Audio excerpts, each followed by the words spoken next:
नमस्कार शेतकरी मित्रांनो, मी विशाल अशोक बगले.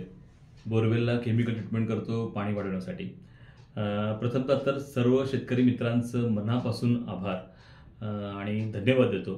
आपलं अफाट प्रेम मला मिळतं आहे आणि आपला आशीर्वाद मिळतो आहे बरंच. त्यामुळे अजूनही चांगलं काम करण्याची प्रेरणा मला मिळत राहते. त्यामुळे खरंच आपलं मनापासून आभार.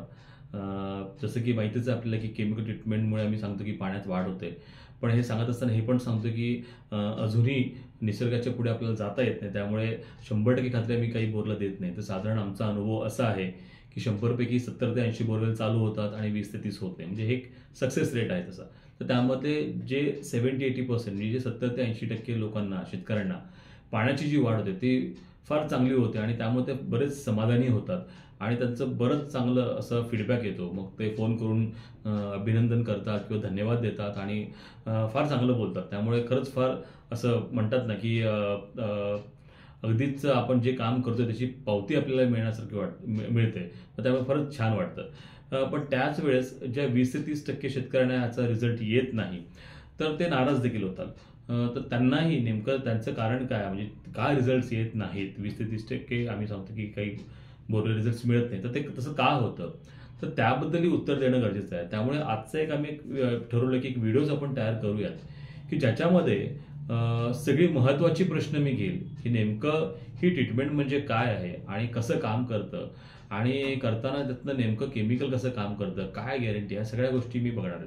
खरं तर या व्हिडिओला मी नवीन नावच दिलेलं आहे, ते म्हणजे आपल्या रोचक आणि खोचक प्रश्नांची उत्तरे मी या व्हिडिओद्वारे देणार आहे, जेणेकरून आपलं सर्वांचं समाधान होईल याचा मी प्रयत्न करेल. रोचक आणि खोचक प्रश्न म्हणजे काय? तर पहिला तर प्रश्न असा असेल की काय, कोण आहे विशाल बगले, नेमकं काय करतो हा विशाल बगले, याची शैक्षणिक अर्हता काय, क्वालिफिकेशन काय आहे, तर ते मी त्याच्याबद्दल बोलेल. दुसरा एक फार महत्त्वाचा रोचक आणि खोचक प्रश्न घेईल, तो म्हणजे जमिनीतच पाणी नाही आहे तर हा माणूस पाणी कुठनं देणार, काय ट्रीटमेंट आहे, एका शेतकऱ्याचा लुबाडण्याचा काय प्रयत्न आहे का? मुळात जमिनीतच पाणी नाही आहे म्हणतात तर मग पाणी कुठनं वाढतं, हा प्रश्न घेईल. तिसरा प्रश्न मी घेईल मग त्याच्यानंतर, ठीक आहे काहीतरी आहे, पाणी आहे, कळालं आम्हाला असं असं, मग केमिकलनी पाणी कसं वाढतं, काय नेमकं काम करतं केमिकल, केमिकल खाली जर नेमकं काम करतं कसं, केमिकलनी पाणी कसं वाढतं, केमिकलनी का पाणी तयार होतं का? तर हा एक महत्त्वाचा प्रश्न आहे, त्याचंही उत्तर देण्याचा मी प्रयत्न करेल. आणि त्याच्यानंतर नेमकं केमिकल काय टाकतात, म्हणजे काय होतं याच्याने. बऱ्याच लोकांना हे असतं, काही लोक म्हणतात की नाही हे फरशी पुसायचं काहीतरी ऍसिड किंवा केमिकल टाकतात, किंवा हे लोक ड्रिपला वापरणारं औषध टाकतात, किंवा काही लोक म्हणतात, तर काही काही कधी कधी असाही अनुभव होतो, काही काही असे सुद्धा कमेंट वाचले, काही म्हणतात ते काही नाही, ते गरम पाणी होऊन टाकून जातात. तर असे फार रोचक प्रश्न आहेत. तर त्याचा उत्तर द्यायचा मी प्रयत्न करेल की नेमकं केमिकल टाकण्यापूर्वी कशाचा अभ्यास केला जातो, काय किती याच्या मागचा अभ्यास किती आहे, त्याच्याबद्दल मी उत्तर द्यायचा प्रयत्न करेल. नंतरचा मी प्रश्न घेईल अगदी तुमच्या जिव्हाळ्याचा प्रश्न, म्हणजे सर्वांना लाडका असा प्रश्न की ठीक आहे केमिकल ट्रीटमेंट करता पाणी वाढवण्यासाठी, पण याची गॅरंटी काय आहे, 100% खात्री तुम्ही देता का पाणी वाढण्याची? आणि त्याला धरून असलं की दुसरा एक प्रश्न येतो त्याला सोबतच धरून की ठीक आहे पाणी वाढल्यानंतर आम्ही तुम्हाला पैसे देऊ, तुम्ही ट्रीटमेंट करता का? जसं मी सांगतोय खरंच फार रोचक प्रश्न आहेत, तर सर्वांना मी उत्तर देईलच. आणि त्याच्यानंतर आहे की ठीक आहे आता हे सगळं सांगितलं, गॅरंटी किती आहे, किती टक्के पाणी वाढतं, काय होतं, सगळं सगळं झाल्यानंतर मग खरंच शेतकऱ्यांनी ट्रीटमेंट करावी का? शेतकऱ्यांसाठी ही ट्रीटमेंट म्हणजे वरदान आहे का खरंच? काय कोणी कुठल्या शेतकऱ्यांनी ट्रीटमेंट करावं, काय हा पर्याय आहे का, नुसतं फसवणूक आहे, कसं आहे, सगळ्या गोष्टीचं अगदी रितसर टेक्निकल उत्तर मी तुम्हाला देणार आहे. अगदी तुम्हाला काही व्हिडिओ मी दाखवणार आहे, काही व्हिडिओज आम्ही तयार केले, त्याच्यामध्ये केमिकल नेमकं खाली कसं काम करतं, जमिनीची भूगर्भ रचना कशी असते, त्याच्यात पाणी किंवा ॲक्वाफर म्हणजे काय, पाणी कसं मिळतं, हे सगळं आम्ही तुम्हाला ॲनिमेशनद्वारे दाखवणार आहोत. आणि हे स्वतः ॲनिमेशन आम्ही स्वतः तयार केले जेणेकरून ते तुम्हाला समजावे म्हणून. मात्र या सर्व ॲनिमेशनच्या सगळ्या व्हिडिओचे अधिकार पूर्णपणे माझे आहेत आणि त्यांना आम्ही कॉपीराईट करून घेतलेलं आहे. त्यामुळे कोणीही त्या व्हिडिओमध्ये छेडछाड करू नये एवढी मात्र माझी विनंती आहे. तर आजचा व्हिडिओ हा सर्वांसाठीच आहे, म्हणजे अगदी फक्त जे ट्रीटमेंट करतात त्यांच्यासाठीच नाही, तर ज्यांच्या कोणाच्या घरी शेतात बोरवेल आहे त्या सर्वांनी बघावा असा व्हिडिओ आहे. कारण की इथे तुम्हाला कळणार आहे की नेमकं बोरवेलमध्ये पाणी कसं मिळतं आणि पाणी संपलं, पाणी आटलं म्हणजे कुठलं पाणी संपतं. तर या सगळ्या गोष्टी मी तुम्हाला ह्याच्या व्हिडिओमध्ये सांगणार आहे.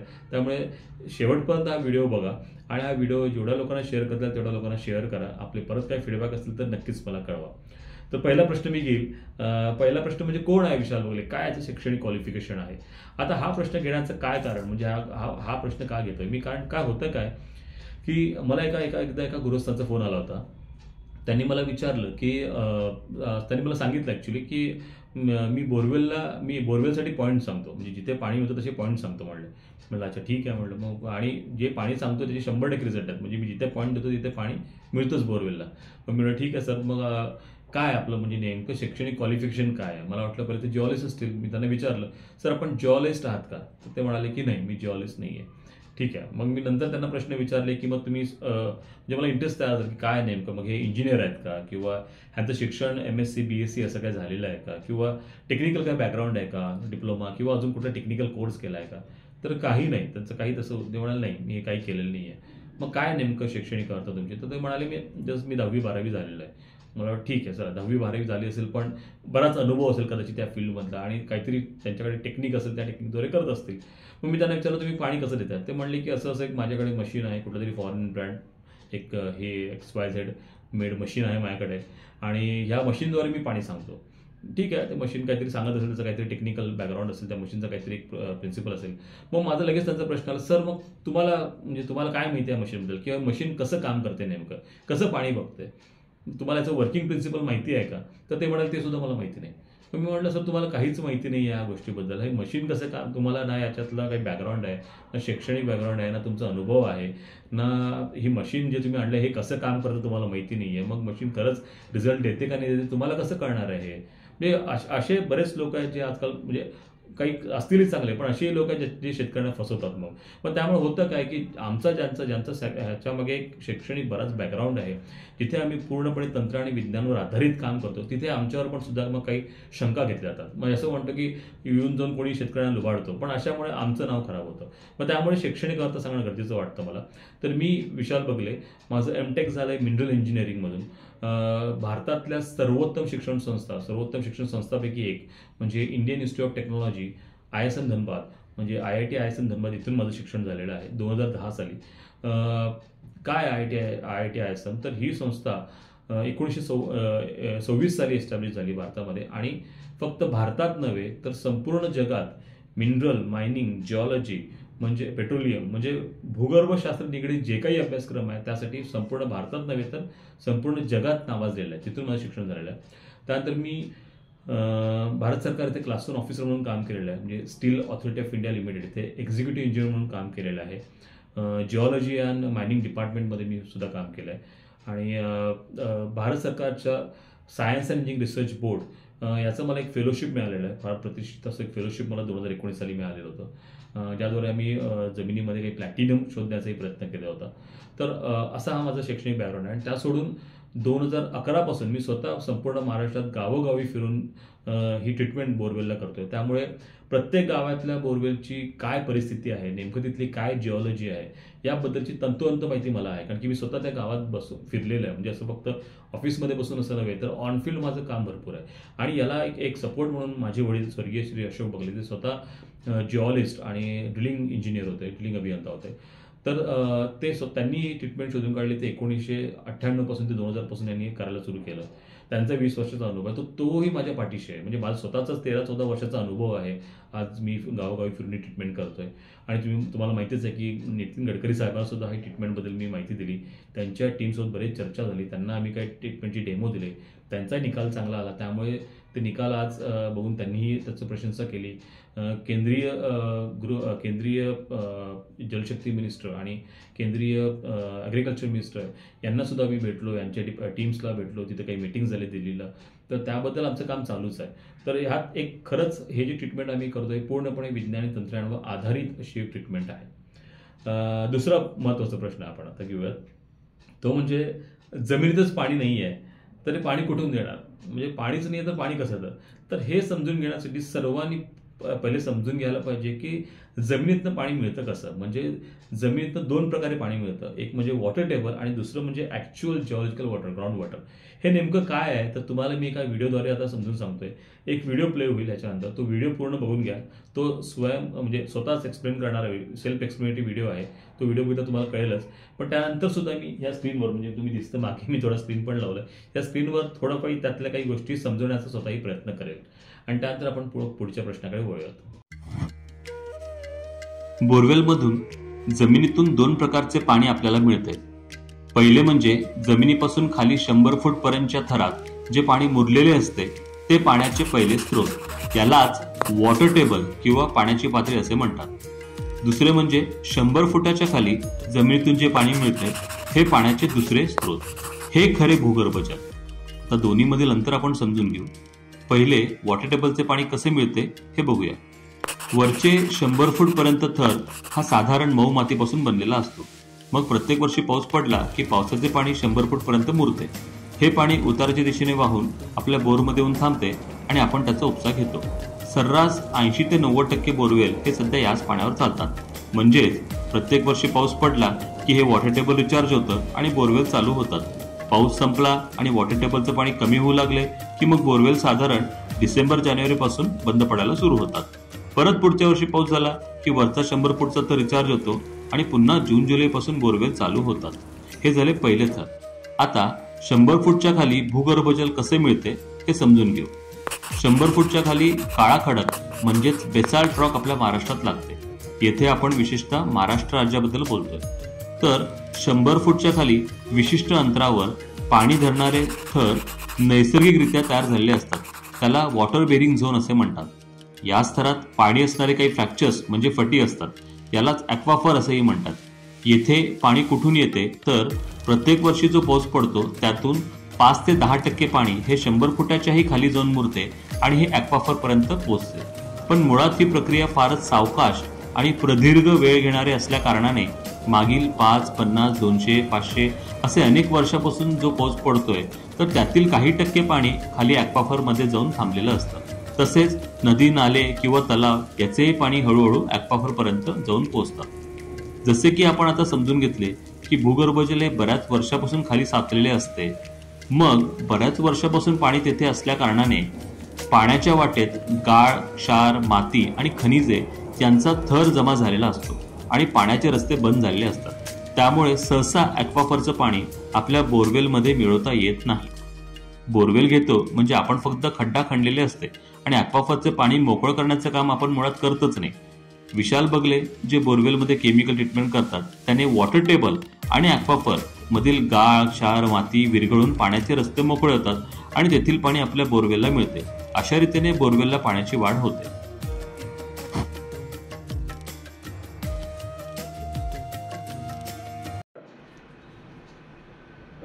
तर आत्ताच आपण व्हिडिओ बघितला, त्याच्यामध्ये पूर्णपणे मी एक्सप्लेन केलेलं आहे, पूर्णपणे सांगितलेलं आहे की नेमकं जमिनीतनं पाणी कसं मिळतं. बोरवाटे 2 प्रकारचं काय पाण्याचं सोर्स आहे. मी परत थोडंफार थोडक्यात सांगतोय की हा म्हणजे आपला वॉटर टेबल. हा जमिनीपासून खाली जो 100 फूटचा थर आहे हा वॉटर टेबल. तिथे काय होतं तर प्रत्येक वर्षी जे पाऊस पडतो तर प्रत्येक वर्षी पाऊस पडला की हा वॉटर टेबल रिचार्ज होतो म्हणजे पाण्याने भरतो. आता ही निसर्गाची एक देणगी आहे की कृपा आहे आपल्यावर, देवाने कृपा केलेली की प्रत्येक वर्षी तो जून, जुलै, ऑगस्टला पाऊस पडतो आणि हे वॉटर टेबल आपल्यासाठी भरून देतो. आणि मग आपण हे पाणी एवढं असते की साधारण पुढच्या मे, जून पर्यंत आपल्याला पुरेल आणि परत पाऊस पडला की वॉटर टेबल परत रिचार्ज होतं. पण होतं काय की आपण आजकाल शेतकरी मित्र काय करतात की बरेचसे बोर मारून पाण्याचा फार उपसा घेतात. म्हणजे अगदी पिकाला खरं तर कमी पाणी जसं चालत असं जास्त पाणी सुद्धा चालत नाही.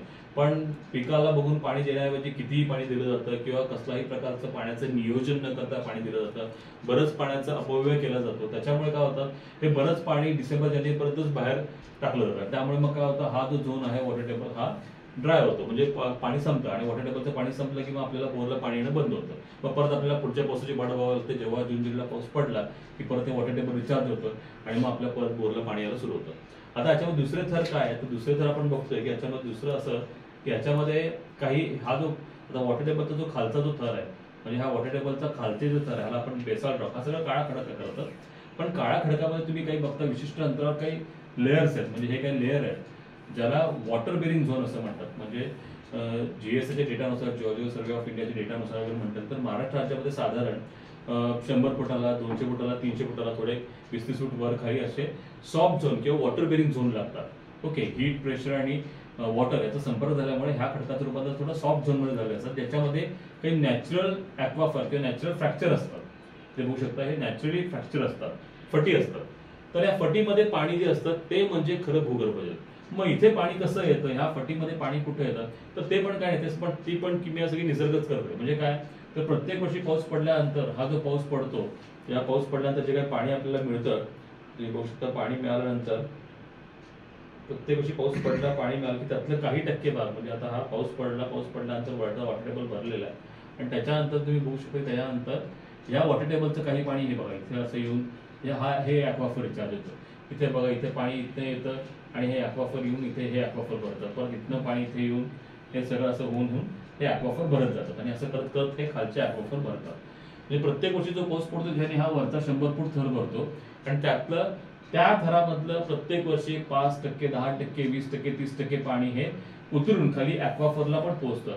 वॉटर टेबलचंच पाणी नाही तर आजूबाजूला जे काही नदी तलाव कॅनल असतं त्यातलंही पाणी काही जे वॉटर टेबलला मुरतं तर तेही पाणी सुद्धा मग ह्या ॲक्वाफर वाटे खाली जाऊन पोहोचतं, या झऱ्यावाटे ॲक्वाफरला जाऊन पोहोचतं आणि ॲक्वाफर भरतात. मग हे पाणी बऱ्याच वर्षापासून तिथे आहे, म्हणजे गेल्या हजारो लाखो वर्षापासून जो पाऊस पडतोय तेवढ्यातनं प्रत्येक वर्षी काही टक्के भाग खाली जाऊन हा ॲक्वाफर भरलेला आहे. म्हणजे असं खाली पाणी तयार झालेलं आहे, त्याला आपण अबंडंट सोर्स ऑफ वॉटर की जॉर्जिकल वॉटर म्हणू शकतो. पण काय होतं काय की एवढ्या वर्षापासून पाणी इथं असल्या कारणाने या पाण्याच्या वाट्यामध्ये गाळ क्षार माती तयार होते. आपण बघू शकतो इथे ब्लॉकेजेस आहेत, आपण जे काय ब्लॉक हे बघतोय आता हा ॲक्वाफर आहे, तर ॲक्वाफरच्या वाटेत काही गाळ दिसतात आपल्याला, हा गाळ हा ब्लॉकेजेस दिसतात. आता ब्लॉकेजेस कुठून आले, हे ब्लॉकेजेस कुठून आले, इथे ब्लॉकेज, इथे ब्लॉक आहे, इथे ब्लॉक आहे, इथे ब्लॉक, इथे ब्लॉक आहे, इथे ब्लॉकेजेस. तर हे ब्लॉकेजेस कुठून आले तर या ॲक्वाफरच्या आजूबाजूला जे काही माती आहे तर त्या मातीसोबत त्या पाण्याचा म्हणजे पाणी बऱ्याच वर्षांपासून तिथे असल्या कारणाने त्या पाण्याचा संपर्क तिथे येतो आणि पाण्याच्या वाटेमध्ये त्या मातीमधले मग काही गाळ क्षार माती खनिजे त्या पाण्याच्या वाटेमध्ये उतरतात आणि मग या ॲक्वाफरला ब्लॉक करतात. त्यामुळे खालचा झोन मोस्टली ॲक्वाफर जे असतात ते ब्लॉक्ड असतात. आता काही सायंटिफिक म्हणजे काही टर्म्स आहेत विज्ञानचे, म्हणजे कन्फाईन्ड झोन, अनकन्फाईन्ड झोन वगैरे, मी त्या सगळ्या गोष्टी ते सांगत नाहीये. त्याचं कारण असं की हा जो व्हिडिओ आहे हा शैक्षणिक व्हिडिओ नाहीये, म्हणजे हा फक्त एक माहितीपर एक व्हिडिओ आहे. त्यामुळे इथे फार जिओलॉजी मला शिकवायचं नाहीये, त्यामुळे हा फक्त शेतकरी मित्रांना सोप्या भाषेत समजावा ह्या हेतूने तयार केलेला व्हिडिओ आहे. ठीक आहे, त्याची नोंद घ्यावी. तर आता हे जे ॲक्वाफर असतात त्या ॲक्वाफर ब्लॉक आहेत, तर हे ब्लॉकेजेस काढण्याचं काम आम्ही केमिकल ट्रीटमेंट करतो. ते केमिकल टाकल्यानंतर एकतर हा जो थर आहे वॉटर टेबल याचा सच्छिद्रपणा वाढवतो, यातलं जे काही सिल्ट वगैरे डिपॉझिट झालेलं असते, छोटी माती बारीक चिकट, तर ते केमिकलमध्ये विरघळून बाजूला पडतात आणि हे जे ब्लॉकेज आहेत हे ब्लॉकेजेस सुद्धा केमिकलमध्ये विरघळून त्या बोरमध्ये येऊन पडतात आणि जेव्हा आपण 2 दिवसांनी बोर चालू करतो ते पाण्यावाटे हे सगळं गाळ क्षार माती पाण्यावाटे बाहेर पडतो आणि हे सगळे ब्लॉकेजेस निघून हे पाणी आपल्या बोरमध्ये येऊन थांबतं. त्याचं पण आपण एक व्हिडिओ बघूयात आपण आता, जे आपण बघतो केमिकल कसं काम करतं ते. केमिकल स्टिम्युलेशन ट्रीटमेंट पूर्वीपासून जगभरात इंधन विहिरी म्हणजेच ऑइल वेलसाठी वापरली जाते. पेट्रोलियम पदार्थ किंवा क्रूड ऑइल काढण्यासाठी मारलेल्या बोरवेलचे उत्पादन वाढवण्यासाठी ही प्रक्रिया वापरली जाते. भूगर्भशास्त्रज्ञ व ड्रिलिंग अभियंता स्वर्गीय श्री अशोक बगले आणि खनिज अभियंता श्री विशाल अशोक बगले यांच्याद्वारे विकसित तशीच प्रक्रिया काही वेगळे केमिकल्स तसेच विशिष्ट कंपोजिशन आणि कॉन्सन्ट्रेशन वापरून पाण्याच्या बोरवेलचे उत्पादन म्हणजेच बोरवेलचे पाणी वाढवण्यासाठी केली जाते. सदर प्रक्रिया ही पूर्णपणे विज्ञानशास्त्र आणि अभियांत्रिकी तंत्रज्ञानावर आधारित आहे.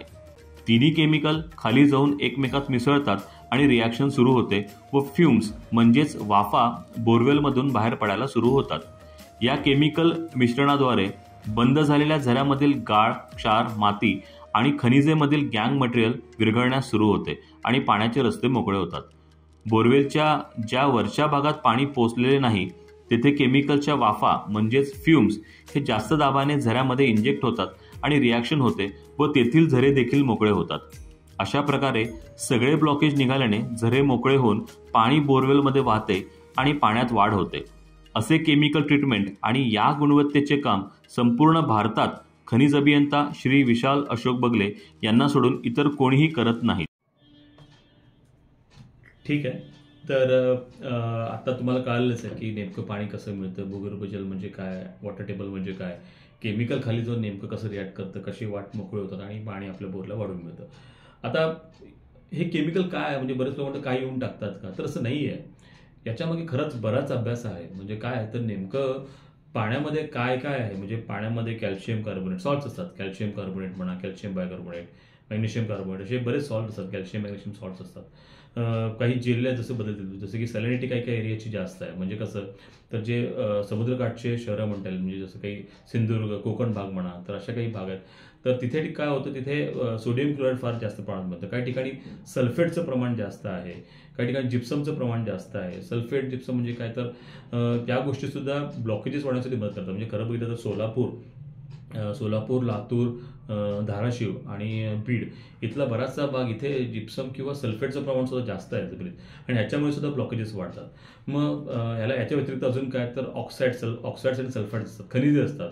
त्या खनिजांचे सल्फाईड्स आणि ऑक्साईड्स असतात, आणि त्या खनिजामध्ये काही गँग मटेरियल म्हणजे काही वेस्ट मटेरियल असतो खनिजामध्ये, म्हणजे जसं की सिलिकेट्स असतात, म्हणजे माती म्हणता येईल.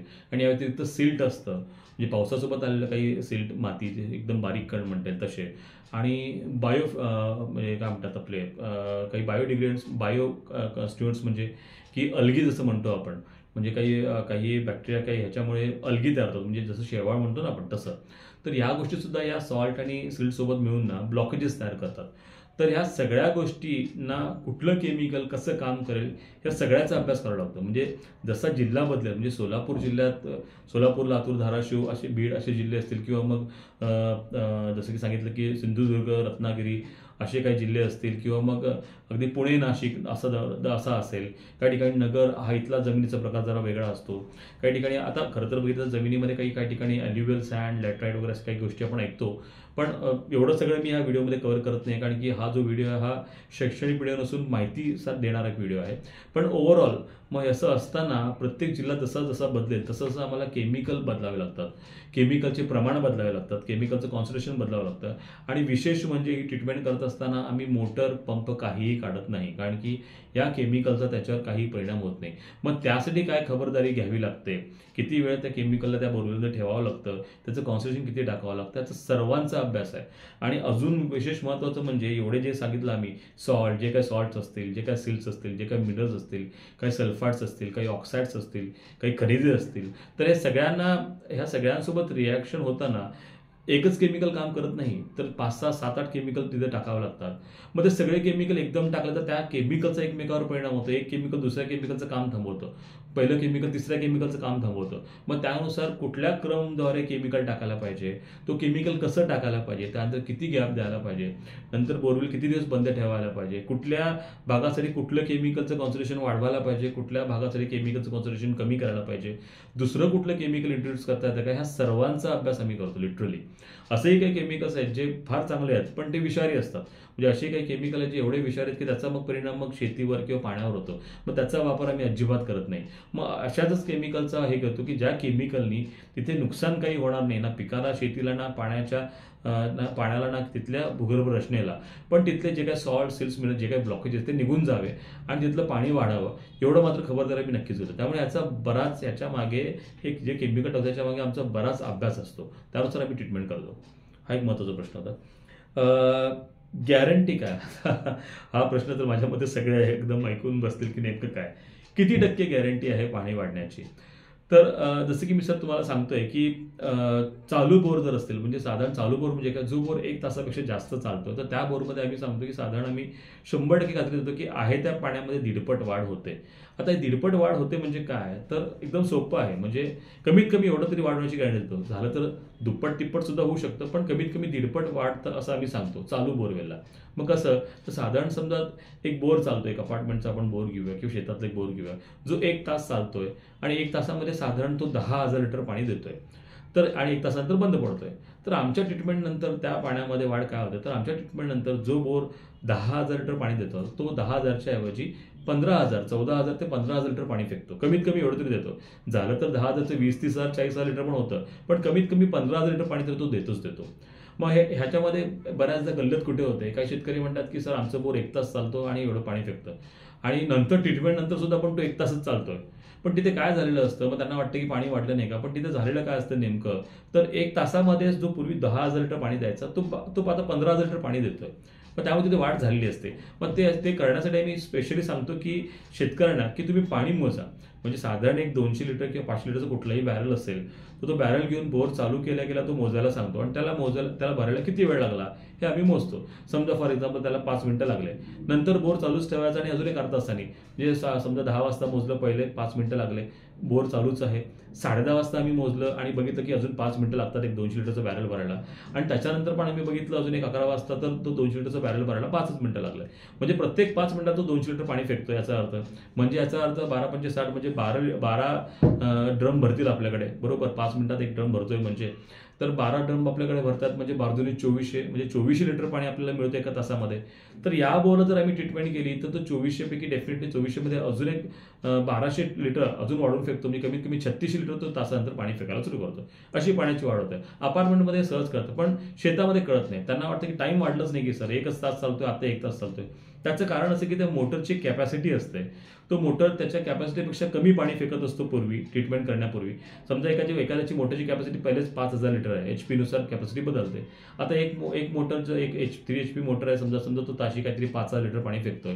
तुमचा बोर आता सध्या ताशी फक्त 24 लिटर पाणी देतोय. तर ट्रीटमेंट नंतर तो एका तासामध्ये 3600 पाणी फेकून टाकेल, कारण की त्याची कॅपॅसिटी अजून जास्त आहे. हा, समजा त्याची कॅपॅसिटीच मुळात कमी आहे तर तो काय करतो, वेळ वाढून फेकतो. मग 1 तासामध्ये 1200 आणि पुढचं राहिलेलं 2400 आणि त्याच्या पुढचं राहिलेलं 1200 पुढच्या 8 तासामध्ये असं. मग त्यामुळे बऱ्याचदा अशी गलत होते. पण चालू बोरला मात्र आम्ही 100% आम्हाला माहिती आहे की कमीत कमी पाण्यामध्ये 40 ते 50% वाढते. जर दिवसभरात तुम्हाला एक 20,000 लिटर मिळत असेल तर 30,000 लिटर मिळणार. दिवसभरात 50,000 मिळत असेल तर 50 मध्ये अजून एक 25,000 वाढून तुम्हाला 75,000 लिटर पाणी त्याला मिळणार. तरी व्यवसायदृष्ट्या तरी कुठेही झालं तरी अपवाद असतात. त्यामुळे व्यवसायदृष्ट्या आम्ही चालू बोरला पण 99% 90% खात्री आम्ही देतो. आता ड्राय बोरच्या बाबतीत नेमकं बोलूया की 5 मिनिटं, 10 मिनिटं, 15 मिनिटं, 20 मिनिटं असे जे बोरवेल आहेत, तर अशा बोरच्या बाबतीत आम्हाला माहिती आहे की साधारण जे काही बोरवेल अर्धा तासापेक्षा कमी चालतात तिथल्या बोरवेलला आम्ही सांगतो की आम्ही 100% खात्री देत नाही. खरं तर व्यवसायदृष्ट्या आम्ही कुठल्याच बोरला गॅरंटी देतात नाही, कारण शेवटी पाणी हे नैसर्गिक तत्व आहे आणि खाली जमिनीत काय होतं त्याच्याबद्दल कोणालाच काही माहिती नाही आहे. पण तरी आम्ही सांगतो की 100 मधले आमच्या अनुभवानुसार सांगतो की 100 मधले 70 ते 80 बोरवेल चालू होतात आणि फार चांगले चालतात. म्हणजे आमचे असे अनुभव आहेत की अगदी 5 मिनिटं, 10 मिनिटं, 15 मिनिटं चालणारा बोरवेल आज 5 तास, 6 तास, 7, 8 अगदी लाईट असेपर्यंत चालतात. म्हणजे चमत्कार असल्यासारखंच आहे, पण असं चालतात आणि अशा शेतकऱ्यांचे फोन येऊन त्यांचं ते एवढं कौतुक करतात आमचं आम्हाला माहिती आहे. पण असे जे आहेत हे सगळ्यांना करू शकत नाही. मग ह्यांचं पाणी वाढलं म्हणून तुमचं वाढलं असंही आम्ही म्हणत आहे. त्यामुळे आम्ही प्रत्येक शेतकऱ्याला ट्रीटमेंट करण्यापूर्वी सांगतो, ज्याचा कोणाचा बोर अर्धा तासापेक्षा कमी चालतोय, अगदी बंदच आहे किंवा 5 मिनिटं, 10 मिनिटं, 15 मिनिटं किंवा अर्धा तास चालतो, त्याला आम्ही सांगतोच पूर्वीच ट्रीटमेंट करण्यापूर्वी की सर 70-80% चान्सेस आहेत, 70-80% चान्सेस आहेत की तुमचा बोर चालू होऊन जाईल. मग तो किती चालेल, 5 मिनिटाचं 15 मिनिटं होईल का 1 तास होईल का 2 तास होईल, ते सुद्धा तिथल्या भूगर्भ रचनेवर निर्धारित आहे. तिथे खाली काय रचना आहे, जसं की आपण आता बघितलं खाली काय रचना आहे, तिथे त्याच्यावर कळतं की त्याला किती पाणी मिळणार. मात्र 20 ते 30% बोरवेलला मात्र तिथे मग रिझल्ट्स मिळत नाही, तिथे वाढ होत नाही. आता त्याचंही कारण आहे. त्याचं काय कारण आहे, त्या कारणामागे आम्ही तुम्हाला आता मी तुम्हाला व्हिडिओ दाखवेल. त्या व्हिडिओमध्ये तुम्ही तो व्हिडिओ बघा, जिथे आम्ही दिलंय की ट्रीटमेंट केल्यानंतर कुठल्या बोरवेलला पाण्याची वाढ होते आणि ट्रीटमेंट केल्यानंतर कुठल्या बोरवेलला पाण्याची वाढ होत नाही. असे काही बोरवेल असतात जिथे मुळात ॲक्वाफरच पोचलेले नसतात, जे आपण मगाशी बघितले. तर त्यामुळे त्या बोरवेलला निकाल देता येत नाही आणि हे माझ्या हातात सुद्धा नाही आहे. त्यामुळे हा सर्वस्वी तुमचा निर्णय आहे की ट्रीटमेंट करायचा अथवा नाही करायचा. त्यामुळे आम्ही 100% खात्री अशा बोरला देत नाही, पण साधारण 70 ते 80% हे सक्सेस रेट सुद्धा फार चांगले आहेत. आणि तुम्हाला वाटतं की खरंच एवढं पाणी वाढतं का, तर माझ्याच यूट्यूब प्रोफाईलवर तुम्हाला बरेच असे व्हिडिओ दिसतील शेतकऱ्यांचे त्यांनी स्वतः फीडबॅक दिले, ज्यांचं बोर 10 मिनिटं, 15 मिनिटं, 20 मिनिटं चालायचा, त्यांचं बोर तर चांगला चालतं. परवाच आता रिसेंटली काही दिवसापूर्वी एका अपार्टमेंटच्या त्यांनी एक फीडबॅक दिला, त्यांचं बोर 20 मिनिटं चालायचं, तो आता 8 तास चालतोय. अगदी पुण्यातलं एक विस्टा अपार्टमेंट म्हणून आहे, तिथे त्यांचा स्वतःचा फीडबॅक आहे, तो माझ्या युट्यूब चॅनलवर आहे. असे बरेच लोकांचे स्वतःचे फीडबॅक आहेत, तुम्ही त्यांच्या शेतात जाऊन बघू शकता, तिथे आमची फीडबॅक आहे, तुम्ही त्यांना भेटू शकता. पण याचा अर्थ सगळ्यांना आम्ही गॅरंटी देऊ शकत नाही. आणि ज्यांना कोणाला 100% खात्री पाहिजे त्यांनी कृपया मला फोनच करू नये, कारण की इथे तंत्रज्ञान आणि विज्ञानचा खेळ, तिथे भूगर्भ रचना ही महत्वाची आहे. मी काय देव नाही आहे किंवा हे पाणी देणं याची गॅरंटी देणं याचं फक्त देवाला शक्य आहे. मी विज्ञान आणि तंत्रज्ञानाच्या आधारे जास्तीत जास्त प्रयत्न करून तुम्हाला पाणी द्यावं. पण अजूनही मी सांगतोय 70% म्हणजे फार मोठा सक्सेस रेट आहे. 1000 मधले 700 शेतकरी खुश होतात, तर 300 शेतकऱ्यांना अपेक्षेप्रमाणे रिझल्ट मिळते. 10,000 मधले 7,000 शेतकऱ्यांना फायदा होतो. विचार करा, आज नवीन बोर घेण्याचं काय संकट आहे, त्याची गॅरंटी काय तुम्हाला माहितीच आहे. तर त्यानुसार त्याच्याऐवजी 70% खात्री म्हणजे काय, हे पण फार महत्त्वाचं आहे. तुम्हाला मी व्हिडिओ दाखवेल, तो व्हिडिओ नक्कीच बघा. आता त्या व्हिडिओमध्ये दिसेल की या ट्रीटमेंटचा फायदा कुठल्या बोरवेलला होतो आणि ट्रीटमेंटचा फायदा कुठल्या बोरवेलला होत नाही. असे कुठले बोरवेल जे 20 ते 30% मध्ये मोडतात आणि असले कुठले बोरवेल जे 70 ते 80% मध्ये मोडतात. हा व्हिडिओ बघा. हा व्हिडिओ बघितल्यावर तुमचे आजपर्यंतचे सगळे डाऊट क्लिअर होतील की नेमकं मी का असं गॅरंटी देऊ शकत नाही अशा बोरवेलला.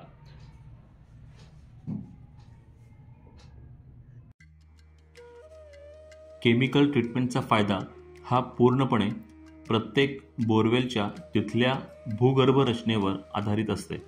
त्यामुळे प्रत्येक बोरवेलला केमिकल ट्रीटमेंटचा फायदा होईलच आणि पाण्यात वाढ होते असे 100% खात्रीने सांगता येत नाही.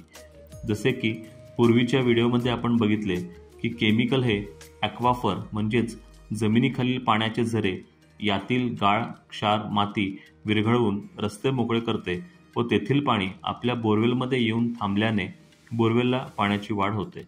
पण काही ठिकाणी आपण ज्या जागेवर बोरवेल घेतले असते तेथे मुळातच ॲक्वाफर म्हणजेच पाण्याचे झरे यांची संख्या कमी असते आणि असलेले काही झरे त्या बोरवेलपर्यंत पोहोचले नसल्याने केमिकलला त्या झऱ्यापर्यंत पोहोचता येत नाही आणि ट्रीटमेंटचा फायदा होत नाही. अशा ठिकाणी मग कुठल्याच ट्रीटमेंटचा फायदा त्या बोरवेलला होत नाही किंवा अशा बोरवेलची जिओलॉजिकल जागा चुकलेली आहे असे म्हणता येईल. अनुभवावरून असे सांगता येईल की साधारण 70 ते 80% बोरवेलला ट्रीटमेंटचा चांगला फायदा दिसून येतो आणि उरलेल्या 20 ते 30% बोरवेलचे जिओलॉजिकल जागा चुकलेले असल्या कारणाने तिथे केमिकल ट्रीटमेंटचा फायदा होत नाही आणि पाण्यात वाढ होत नाही.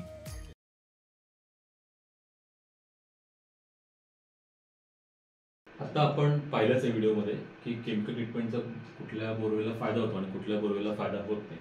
तोच फक्त मी एकदा परत एकदा सांगतो कारण की हा फार महत्त्वाचा विषय आहे. केमिकल असं काम करतं आपण बघितलेलं आहे की हा बोरवेल आहे आणि हे झरे राहिलेले आणि ह्या झऱ्यामध्ये मग केमिकल टाकणार, केमिकल हे सगळे ब्लॉकेजेस काढणार, हे सगळे ब्लॉकेजेस काढतं आणि ब्लॉकेजेस काढल्यानंतर मग हे जे पाणी आहे ते वाहून आपल्या बोरवेलमध्ये येऊन थांबतं. इथे केमिकलचा चांगला फायदा होतो आणि पाण्याची बऱ्यापैकी वाढ होते कारण की ॲक्वाफर मोकळं होतात. पण काही भाग असे असतात. आता एक इमेज दाखवते मी इथे. फॉर एक्झाम्पल हा असा जर इमेज असेल तर इथे काय, इथे जमिनीची रचना अशी आहे की इथे मुळातच ॲक्वाफरची संख्या कमी. तुम्ही बघू शकता इथे ॲक्वाफरच नाही आहे. इथे ॲक्वाफर आहे तर त्याची संख्या कमी आहे. इथे ॲक्वाफर आहे पण कमीच आहे. इथे तर ॲक्वाफर नाहीच आहे. इथे पण ॲक्वाफर आहे, कमी संख्या आहे. आणि अजून एक महत्वाची गोष्ट म्हणजे हे ॲक्वाफर इथे जॉईन झालेले नाहीये, म्हणजे या बोरवेलपर्यंत पोहोचलेले नाही आहे. तुम्ही जो 6.5 इंची, 4.5 इंची किंवा 8.5 इंची जो काही बोर घेतला असेल तर तिथे त्या होलपर्यंत हे ॲक्वाफर पोहोचलेले नाहीये. अशा केसमध्ये तुम्ही जर इथे बोर मारला असेल तर हा चांगला बोर होता. जरी कमी ॲक्वाफर तरी तो ॲक्वाफरपर्यंत गेला असता तो बोर. इथे मारला असता तरी पण ठीक आहे कारण की इथे ॲक्वाफर वर नसतं तरी पण खाली ॲक्वाफर होते आणि तो बोरवेल त्या ॲक्वाफरपर्यंत गेला असता. म्हणजे काहीतरी चान्सेस होते. पण बोर अशा ठिकाणी मारला गेलाय की जिथे ॲक्वाफरची संख्या कमी पण आहे आणि ते ॲक्वाफर त्या बोरवेलपर्यंत पोहोचलेले नाहीये. मग अशा ठिकाणी केमिकल जाळ्या रस्त्यात नसल्यामुळे तिथे केमिकल ट्रीटमेंटचा फायदा होत नाही. मग आमच्या अनुभवानुसार 70% बोरवेल असे असतात तिथे केमिकलचा फायदा होतो. 70% बोरवेल हे अशा लोकेशन 70% बोरवेल हे अशा ठिकाणी मारले गेले आहेत तिथे केमिकलचा फायदा होतो. म्हणजे अशा लोकेशनला जिथे ॲक्वाफर्स आहेत आणि तिथे केमिकलचा फायदा चांगला होतो. आणि 30% बोरवेल हे असे असतात 30% बोरवेल हे असे असतात जिथे अशा लोकेशनला बोर मारला गेलेला आहे जिथे केमिकलला जायला रस्ताच नाहीये, त्यामुळे तिथे ट्रीटमेंटचा फायदा होत नाही. मग अशा बोरला जिओलॉजिकली फॉल्ट लोकेशनला बोर मारला असं म्हणतो. इथे काय करता येऊ शकतं एखाद्या वेळेस तर फार काय कधी कधी प्लास्टिंग किंवा मग हायड्रोफ्रॅक्चरिंग एक मेथड आहे. तर त्या मेथडने हे जर फ्रॅक्चर्स नीट झाले म्हणजे असं इथपर्यंत फ्रॅक्चर्स वाढले मग तिथे मात्र मग केमिकल टाकून आपण त्याचा परत रिझल्ट आणू शकतो. पण ही परत कॉस्टली मेथड आहे कारण का एकदा तर रिझल्ट आलेच नाहीये. त्यानंतर पण तुम्ही प्लास्टिंग करता काय होऊ शकतं, प्लास्टिंग करताना आपण व्यवस्थित जिओलॉजिकल अनालिसिस करून थर बघावे लागतात आणि त्या विशेष थराला बरोबर ज्या क्षमतेचं पाहिजे त्या क्षमतेचं प्लास्टिंग केलं तर मग हे फ्रॅक्चर्स मीट होतं. नाहीतर अन्यथा त्या प्लास्टिकमुळे उलटा आहे ते झरे परत घुसतात आणि बोर कोसळू शकतो, डासू शकतो. त्यामुळे हा तत्पर आहे. पण शेवटी आमच्या ट्रीटमेंटचा जर विचार केला केमिकल ट्रीटमेंटचा, आम्ही जी ट्रीटमेंट करतोय, मी विशाल बघली जी ट्रीटमेंट करतोय त्याच्यामध्ये आम्ही असं सांगतो की असे 30% केसेस असतात जिथे मी काही करू शकत नाही कारण तिथे मुळातच केमिकलला जायला रस्ता नसतो किंवा याला दुसऱ्या भाषेत जे आम्ही नेहमी म्हणतो की इथे पाण्याला पूरक अशी भूगर्भ रचना नसल्या कारणाने तिथे केमिकल ट्रीटमेंटचा फायदा होत नाही. इथे कसं आता हा जो इमेज आता जो दाखवला इथे पण आहे, इथे पण ब्लॉकडच आहेत, इथे पण झरे ब्लॉकड आहेत, इथे सुद्धा बोरला पाणी नाही आहे. पण इथे पाण्याला पूरक रचना आहे. रचना म्हणजे काय तर इथे ॲक्वाफर्स आहेत, भरपूर आहेत आणि ते त्या बोरवेलपर्यंत पोहोचले सुद्धा आहेत. फक्त ते ॲक्वाफर ब्लॉकड आहेत आणि ते काढण्याचं ते ब्लॉकेजेस काढण्याचं काम आम्ही केमिकलनी करतो आणि मग केमिकलनी याचा फायदा होतो. मग असे 70% बोरवेल असतात जिथे फायदा होतो आणि 30% बोरला फायदा होत नाही. हे मुळात समजून घेण्याचं गरजेचं आहे. ठीक आहे. तर शेतकरी मित्रांनो, आता आपण बघितलात की बोरवेलला जे रिझल्ट्स मिळतात केमिकल ट्रीटमेंटनंतर, हे संपूर्णपणे तिथल्या भूगर्भ रचनेवर आधारित आहेत. तिथे मुळात ॲक्वाफरची संख्या नसेलच किंवा ती कमीच असेल तर त्यात काहीच करू शकत नाही. तर प्रत्येक बोरवेलची भूगर्भ रचना जर पाण्यासाठी पूरक असेल तर तिथे मग केमिकल रिझल्टचा फायदा होतो, अन्यथा होत नाही. मग यासाठीचा खर्च पण त्यामुळे फार कमी आहे. अगदी म्हणजे आम्ही फक्त 300 फुटाला 7,000 घेतो आणि त्याच्यानंतर जशी बोरची खोली वाढली तशी खर्च वाढतो. आणि जसं की मगाशी म्हटलं की अजून एक खोचक प्रश्न असा असतो किंवा रोचक प्रश्न आहे की गॅरंटी पाणी वाढल्यानंतर आम्ही तुम्हाला पैसे देऊ. तर आम्ही हा जो खर्च घेतो तुम्हाला ₹7,000 किंवा 8,000 किंवा जो काही 9-10 हजार रुपये खर्च असेल, तर हा खर्च हा ट्रीटमेंट करण्यासाठी घेतोय. हा आम्ही पाण्याची गॅरंटी देण्यासाठी घेतच नाही आहेत, कारण की पाण्याची गॅरंटी मी देऊ शकत नाही. तसं मी देव झालो असतो जर पाण्याची गॅरंटी घेतली असते आणि 7,000 कशाला मग 70,000 7,00,000 घेता आलं असते. तसं नाही आहे. ह्या ट्रीटमेंट बराच खर्च असतो. पहिले तर आम्ही तुम्हाला आम्ही जे काम करतो त्याचं तुम्हाला आम्ही रितसर जे अगदी GST आधारित आम्ही बिल देतो. तुम्हाला असा बिल मिळतो ज्यामध्ये GST पासून सगळ्या गोष्टी इन्क्लूड असतात. तुम्हाला आम्ही रितसर पावती देतो त्याची पूर्ण. आणि बरेच लोक म्हणतात काय खर्च आहे, तर याच्यामध्ये बराचसा खर्च आहे. म्हणजे केमिकलचा खर्च आहे, जे ट्रीटमेंट करण्यासाठी जे लोक तिथे येतात त्यांचा पगार आहे, इंजिनियर असतात त्यांचा पगार आहे, एक असिस्टंट असतो त्याचा पगार आहे, त्याच्यानंतर येण्या जाण्याचा खर्च फार मोठा असतो, तो खर्च आहे. आणि ते राहणार असतील, थांबणार असतील, त्यांच्या येण्याच्या जेवणाचा खर्च असेल आणि इतर गोष्टी म्हणजे ऑफिस असतील. आता ज्या तुमचे कॉल्स येतात ते कॉल्स देण्यासाठी ऑफिस मेंटेन ठेवावं लागतं. बऱ्याचशा गोष्टी आहेत, बऱ्याचशा छोट्या मोठ्या गोष्टी आहेत, जसं की इव्हन GST पण आम्ही त्यात भरतो. त्या सगळ्या गोष्टीचा मिळून तो खर्च असतो. त्यामुळे हा खर्च तर आम्हाला करावाच लागणार आहे. तर आम्ही जर आम्ही तुम्हाला ऑलरेडी सगळं सांगतो की हे असे चान्स आहे. तुम्हाला तर सगळं माहिती आहे आता की केमिकल म्हणजे मुळात भूगर्भ रचना कशी आहे, पाणी कसं वाढतं, केमिकल जाऊन इन्कम खाली काय काम करतं, या सगळ्या गोष्टी तुम्हाला माहिती आहे. किती टक्के गॅरंटी हेही तुम्हाला सांगितलं. ज्यांचे रिझल्ट्स वाढले त्यांची व्हिडिओ तुम्ही बघू शकता. हे सगळं असं असताना जेव्हा आम्ही तुमच्याकडनं पैसे घेतोय, हा ट्रीटमेंट करण्याचा खर्च आम्ही तुमच्याकडनं घेतोय. त्यामुळे त्यात आम्हाला काही करता येत नाही. केमिकल देणाऱ्याला मी म्हटलं की ठीक आहे, मी शेतीसाठी काम करतोय त्यामुळे केमिकल मी समाजसेवा एक समाजासाठी म्हणून काम करतोय म्हणून काय करेल, तो म्हणेल ठीक आहे सर माझंही घर आहे, तुम्ही केमिकलचं मी तुम्हाला 20% डिस्काउंट देईल, पण तो पैसे घेणारच आहे. जो कोण काम करणारा माझ्याकडचे जे लोक तुमच्याकडे इंजिनियर्स ट्रीटमेंट करण्यासाठी येतात ते काय म्हणतील, ठीक आहे सर माझंही घर आहे, मला यातनं पैसा मिळणार आहे, माझं घर चालवायचं आहे, ठीक आहे मला 500 कमी द्या हा समाजकार्य म्हणून. मी म्हणेल मला 1,000 रुपये मिळेल तर मी 500 रुपये कमी केले आणि काम करेल. या सर्व विचार करून आम्ही फार कमी दर म्हणजे अगदी विचार करा, सोलापूरहून आज जर नागपूर, जळगाव, भुसावळ किंवा अगदी कोल्हापूर, सातारा, सांगली कुठे यायचं असेल तरी आम्ही 300 फुटाला फक्त 7,000च खर्च घेतो इन्क्लुडिंग GST. तर असं का होतं, तर विचार करा सोलापूर नागपूरचं दरम्यान अंतर फक्त 700 किलोमीटर आहे. आता यायचं म्हणजे आम्हाला गाडी भाड्याने घ्यावी लागते, म्हणजे ट्रान्सपोर्ट गाडी घ्यावी लागते, आणि की सार्वजनिक गाडीमध्ये आम्ही केमिकल आणू शकत नाही. त्या आणण्यासाठी त्याला तिथे इंजिनियर्स 2 लोकं असतात जे येण्यासाठी केमिकल टाकतात.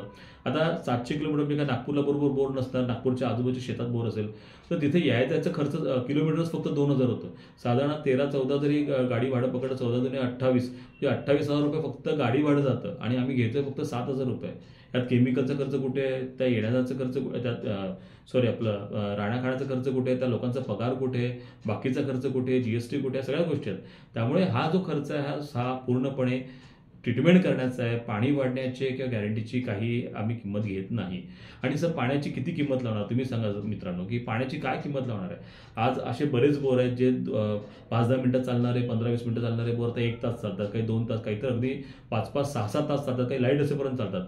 त्यांच्याकडनं काही एक्स्ट्रा पैसे घेतो का, नाही.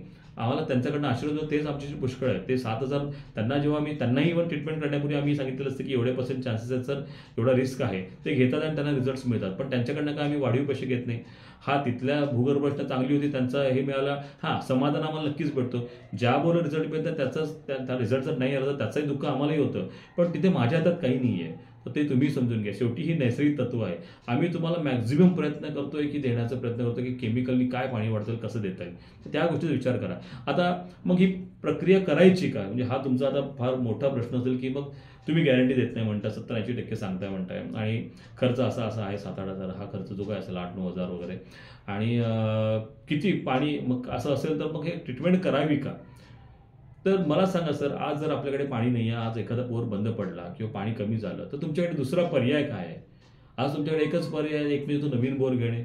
आता नवीन बोर घेताना तुम्हाला कमीत कमी 50 ते 60,000 खर्च येतो. आणि हे जर बोर तुम्ही अमरावती साईडला किंवा इतर काही भागात घेत असाल जिथे वाळू वगैरे लागतात, तिथे काय करतात, अगदी 150-200 फूट पूर्ण इनर केसिंग टाकतात. त्या इनर केसिंगचा खर्च त्या बोरपेक्षा जास्त खर्च असतो. तिथे लाख लाख रुपये खर्च येतो बोर मारायला. आणि हे जर कर्नाटकात बघितलं तर कर्नाटकात अगदी 700, 800, 1000, 1200, 1700, 1800 फुट जिथे 2-2, 3-3 लाख रुपये बोर मारायला खर्च येतात. अच्छा, तुम्ही एवढा खर्च करणार, चला आपण एक 350, 400 फूट खर्च केले, 1.5, 1 लाख रुपये खर्च केले. हे बोर मारला तर तुम्हाला गॅरंटी आहे का पाणी मिळण्याची? काहीतरी गॅरंटी की कोणतं लिहून देतंय का तुम्हाला की 70% चान्सेस आहेत पाणी मिळेल किंवा पूर्णपणे तुम्ही म्हणाल की ठीक आहे नशिबाचा बघा, कारण तुम्ही कसं घेतलं मला माहित नाही, एखाद्या जिओलॉजिस्टकडनं घेतला तर चांगलीच गोष्ट आहे, पण त्याच्यानुसार त्यांनाही काही लिमिटेशन देतात, त्यामुळे तिथेही ते 100% अश्योरन्स देत नाही. मग अशा केसमध्ये जर गॅरंटीच नाही आहे तर इथे तर आम्ही तुम्हाला दाखवतो की सक्सेस रेट चांगला आहे. जर एक फक्त 7 ते 8,000 खर्च करून तुम्हाला जर रिझल्ट मिळणार असेल, ज्यांचा आज पाणी चांगलं वाढलेलं आहे त्यांचा पूर्ण पुढचा खर्च वाचलेला आहे, मग त्यामुळे तुम्ही तो विचार करा की हा छोटा खर्च मी करून बघायचा का नाही. नसेल तर तुमच्याकडे पर्याय मोकळा आहे, तुम्ही नवीन बोर घेऊ शकता. नसेल काही लोक ज्यांना जमतं ते अगदी कुठे नदी असेल दामनं तिथं पाईपलाईन अगदी 15-20 लाख रुपये खर्चून पाईपलाईन आणतात. नक्कीच माझं त्यासाठी काहीच तुमचा मदत, तुम्हाला दुसरा कुठला पर्याय आहे ज्याच्यातून तुम्हाला पाणी मिळतं तो तुम्ही अवश्य करा. माझी इच्छा त्याचं की शेवटी पाणी मिळावं, कारण की मला माहिती आहे आज उद्या मला जगायला, माझ्या पिढीला जगायला, माझ्या परिवाराला जगायला सुद्धा अन्न लागणार आहे. आणि त्या अन्नासाठी आम्ही पूर्णपणे शेतीवरच निर्भर आहोत. आणि शेतीला पिकं यावी म्हणजे पाणी गरजेचं आहे. तुम्ही शेतीला काहीच देऊ नका, शेतीला बी बियाणे देऊ नका, शेतकरी स्वतः बी बियाणे तयार करू शकतो. शेतीला तंत्रज्ञान देऊ नका, तर शेतकरी स्वतःच्या पारंपरिक अवजारे वापरून शेती करू शकेल. पण शेतीला अशा बऱ्याच गोष्टीची तुम्ही नाही दिला तरी शेतकरी शेती करू शकतो, पण शेतीला जर पाणी दिलं नाही तर शेतकरी शेती करू शकत नाही. याची जाणीव मला फार चांगली आहे, त्यामुळे ह्या गोष्टी मला माहिती आहे. पण असं असताना त्यामुळे आम्ही तुम्हाला एक फार स्वस्त पर्याय देतो ज्याच्यातनं तुमची आर्थिक जो संकट तुमच्यात येणार आहे. नवीन बोर कोरडा घेऊन परत गेला, बरेच लोक असं करतात सर, एक बोर मारतात आणि पाणी येत नाही आणि लगेच दुसरा बोर मारतात, चला ह्याला बोरला नाही आला आणि तिथं लाखो रुपये खर्च होतात. त्याच्याऐवजी आम्ही तुम्हाला इथे सांगतोय की एवढे टक्के चान्सेस आहेत की तुम्हाला पाणी मिळेल. मग तसं विचार करून तुम्ही निर्णय घ्यावा. पण जसं की मी परत सांगितलं की शेवटी हा टेक्निकल आणि तंत्रज्ञानावर आधारित प्रक्रिया असल्यामुळे याला मर्यादा आहेत, त्यामुळे गॅरंटी आम्ही तसं 100% देऊ शकत नाही, पण याचे रिझल्ट फार उत्तम आहेत. आज आपण बऱ्याचशा गोष्टी बोलतो की आधुनिक शेती करायची आहे, आधुनिक शेती करण्याची आहे, तर हा सुद्धा एक आधुनिक शेती करण्याचाच एक प्रयोग आहे. म्हणजे हा नेहमी जसं कन्व्हेन्शनल आपण आतापर्यंत पारंपरिक बोर घेत आलोय, पण तुम्ही आज हा जो जुना तुमचा बोर आहे ह्याला एक आधुनिक तंत्रज्ञानाची जोड द्या ना, त्याला एक ट्रीटमेंट करून बघा, त्याच्यात जर फरक पडला तरी चांगलंच आहे. आणि खरं जर मला वैयक्तिक विचारलं ना तर ही ट्रीटमेंट फारच चांगली आहे, कारण की या ट्रीटमेंटचा आज ना उद्या नक्कीच फायदा होतो. शेवटी केमिकल आहे, ते केमिकल खाली आपलं काम करणारच. आणि तो वरचा खाली जरी ॲक्वाफर नसले तरी वरचा जो वॉटर टेबल तुम्हाला मी समजून दिला, तर वरच्या वॉटर टेबलची कॅपॅसिटी चांगली वाढते, तिथे पाणी धरण्याची कॅपॅसिटी वाढते, त्यामुळे पावसाचं पाणी तिथे चांगलं स्टोअर होतं आणि त्यामुळे तुम्हाला त्या बोरचा फायदा अजून चांगला होतो. पुढच्या उन्हाळ्यात, पुढच्या पावसाळ्यात एक पाऊस पडून गेला तर त्याचा फायदा फार चांगला होतो. त्यामुळे ट्रीटमेंट कधी वाया जात नाही. पण शेवटी सर्वस्वी निर्णय सर तुमचा आहे, शेतकरी मित्रांनो, सगळा निर्णय शेवटी तुमचा आहे. माझं काम आहे ह्या बाबतीतल्या सगळ्या गोष्टी तुम्हाला सांगणे, अगदी A to Z माहिती मी तुम्हाला टेक्निकल माहिती आज सगळी दिली आहे की कसं केमिकल काम करतं, केमिकल खाली जाऊन काय करतं ह्याची माहिती दिली आहे, पाणी कुठं असतं, वॉटर टेबल, पाणी संपलं म्हणजे कुठलं पाणी संपलं, हे सगळं माहिती दिली आहे. काय गॅरंटी आहे, किती टक्के शाश्वती आहे, किती टक्के नाही आहे, ते सुद्धा मी तुम्हाला दाखवलं की कुठल्या बोरला रिझल्ट येत नाही. या सगळ्यांचाच विचार करून तुम्ही ठरवा की ट्रीटमेंट करायची का नाही करायची. तुम्ही ट्रीटमेंट करायची म्हटलं की मी मतं देते, नक्कीच अगदी प्रामाणिकपणे माझं संपूर्ण 100% देऊन जेवढं ते माझा अभ्यास करून तिथे आम्ही चांगलं ट्रीटमेंट करण्याचा प्रयत्न करतो. आणि माझं जास्तीत जास्त प्रयत्न असणार आहे की तुम्हाला तिथे चांगलं पाणी मिळावं, कारण की शेवटी समाधानी मला तेव्हाच मिळणार जेव्हा तुम्हालाही पाण्यात वाढ होते. तर त्यामुळे ह्या गोष्टीचा शेतकरी मित्रांनो तुम्ही सगळ्यांनी विचार करावा. नंतरचा आता प्रश्न आहे की अजून एक प्रश्न एक असतो याच्यामध्ये, बरेच लोक विचारतात की पाणी किती टिकतं. म्हणजे काही लोक म्हणतात की सर आता एकदा ट्रीटमेंट केली, आता चला सर सगळं मान्य आम्हाला, आम्ही ठरवलं की पाणी सर आम्ही ट्रीटमेंट तुमच्याकडनं करून घेणार आहे, फार चांगलं आहे. तर आता हे सगळं झाल्यानंतर पण पाणी किती दिवस टिकतं सर, किती वर्ष पाणी टिकतं. तर याचं जे उत्तर आहे ह्याच्यामध्ये थोडं कॉम्प्लिकेशन असे आहेत की याच्यामध्ये काही मर्यादा अशी आहेत की आमच्या अनुभवानुसार साधारण 4 ते 5 वर्ष कुठल्या बोरला काही होत नाही, पण असेही काही बोर आहेत जे 10-10 वर्ष पण चांगले आहेत. पण साधारण आम्ही सांगतो की 4 ते 5 वर्ष काही बोरला काही होत नाही आणि 4-5 वर्षानंतर पुन्हा या ट्रीटमेंटची गरज पडू शकते. पण असेही काही बोर आहेत की काही बोरला 1-2 वर्षानंतर सुद्धा पाण्यात परत म्हणजे पाण्याची झालेली वाढ परत कमी होते. त्याचं कारण काय आहे की खाली नेमकं म्हणजे जमिनीच्या खाली नेमकं काय होतंय हे कोणी सांगू शकत नाही, ना तुम्ही ना मी, कोणी सांगू शकत नाही. खाली बऱ्याच गोष्टी होतात, बरेच जिओलॉजिकली प्रॉब्लेम्स होत असतात. खाली टेक्टॉनिक मुवमेंट, जसं भूकंप जसं होत असतं म्हणतो तसं टेक्टॉनिक मुवमेंट म्हणजे भूगर्भ हालचाली सुरू होत असतात. तर याच्यामुळे सुद्धा कधी कधी काय होतं, जे ॲक्वाफर असतात ते त्याची रचना बदलते, पण त्यामुळे सुद्धा पाण्याची वाढ झालेली परत थांबते. कधी कधी सॉल्ट डिपॉझिशन किंवा सिल्ट डिपॉझिशन जास्त असेल त्या एरियामध्ये, बरं लगेच फार लवकर पाणी, कारण की हे सगळं नॅचरल असतं, जमिनीत सगळं नॅचरली होत असतं.